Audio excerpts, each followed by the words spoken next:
As the 2026 FIFA World Cup edges closer with every passing month, the pressure on Brazil's national team is quietly intensifying.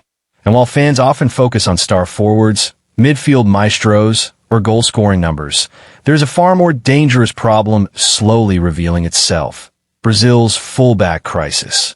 And this is not speculation anymore.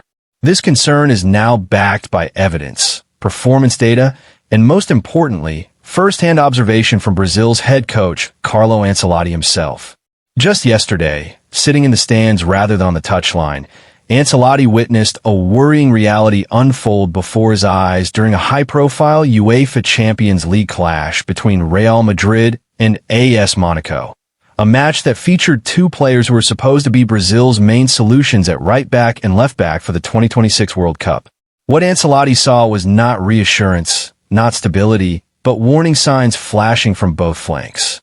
On the right side, Monaco's Vanderson, currently viewed as Brazil's most trusted right-back option, endured a disastrous evening against elite opposition. On the left, Caio Henrique, another regular name in Brazil's defensive discussions, struggled just as badly. This match was more than just another European fixture. It was a live examination of Brazil's defensive future, and the results were deeply concerning. Vanderson, tasked with containing the relentless attacking threats of Vinícius Jr and Kylian Mbappe, failed repeatedly in one-on-one situations.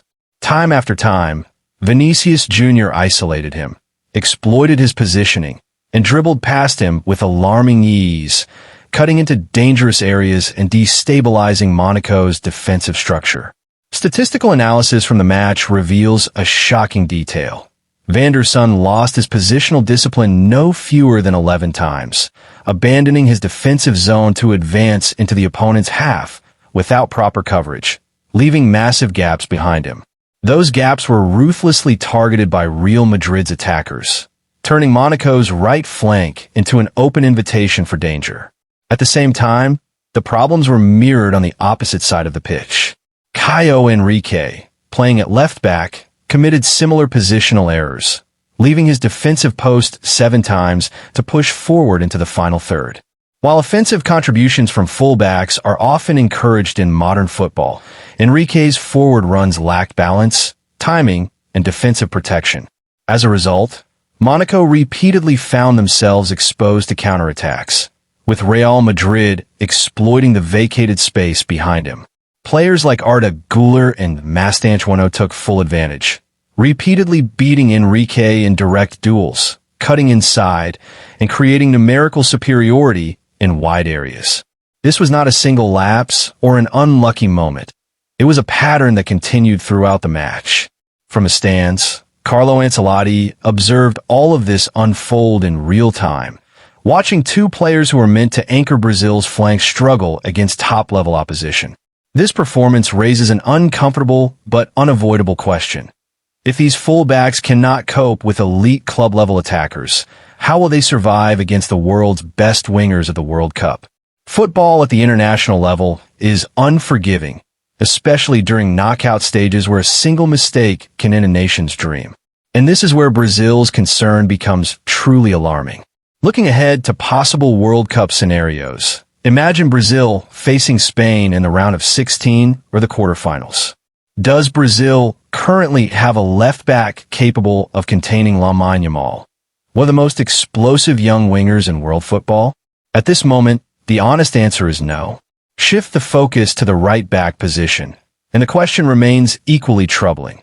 Can Vanderson realistically stop Nico Williams, a winger known for blistering pace, direct dribbling, and relentless attacking intent?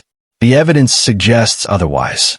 Now consider a potential clash against France, a nightmare matchup for any defensive line. On one flank stands Kylian Mbappe, arguably the most dangerous wide forward in modern football, and on the other, Ousmane Dembele, a player capable of dismantling defenses with unpredictable movement and speed.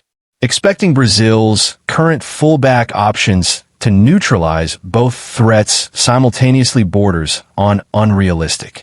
Even against England, the challenge remains severe, with players like Bukayo Saka and Phil Foden constantly rotating wide, creating overloads and exploiting defensive weaknesses.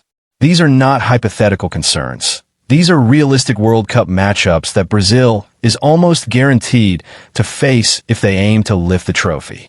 And this is precisely why yesterday's performance from Vanderson and Caio Henrique has intensified Ancelotti's dilemma. Had these players shown composure, discipline, and resilience against Vinícius Jr, Mbappé, Güler, and Mastantuono, this debate might not exist.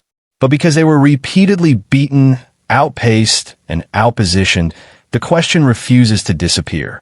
What is Brazil's real solution at fullback before 2026? The uncomfortable truth is that while Brazil has multiple names on paper, there is no clear, reliable answer. Wesley is enjoying good form, but he is yet to be truly tested against elite European opposition. Danilo offers experience, but age has caught up with him, raising doubts about his ability to sustain high-intensity performances against world-class wingers. Paulo Henrique shows promise, yet remains unproven at the highest level. On the left side, options like Douglas Santos, Ayrton Lucas, and Alex Sandro exist, but each comes with serious caveats. Alex Sandro once thrived against Europe's biggest teams, but recent seasons and advancing age have cast doubt on whether he can still deliver at the required level. Douglas Santos offers consistency but lacks elite-level exposure, while Ayrton Lucas provides athleticism without the defensive assurance needed for knockout football. Carlo Ancelotti now faces a tactical crossroads. Should Brazil prioritize offensive fullbacks who overlap aggressively and contribute in attack, accepting the defensive risks that come with it? Or should he sacrifice width and attacking thrust in favor of defensively disciplined fullbacks who stay compact and prioritize structure? This decision will shape Brazil's identity at the 2026 World Cup.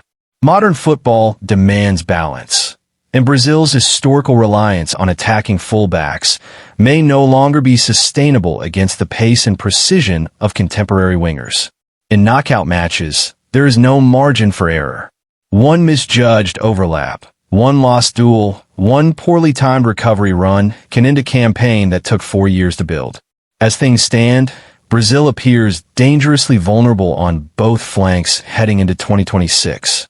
Until a true solution emerges, a fullback who can defend with discipline, attack with intelligence, and survive against the world's best. This weakness will remain a looming threat over Brazil's World Cup ambitions. Carlo Ancelotti has time, but not much of it, and the decisions he makes regarding these positions may ultimately determine whether Brazil competes for glory or exits in disappointment.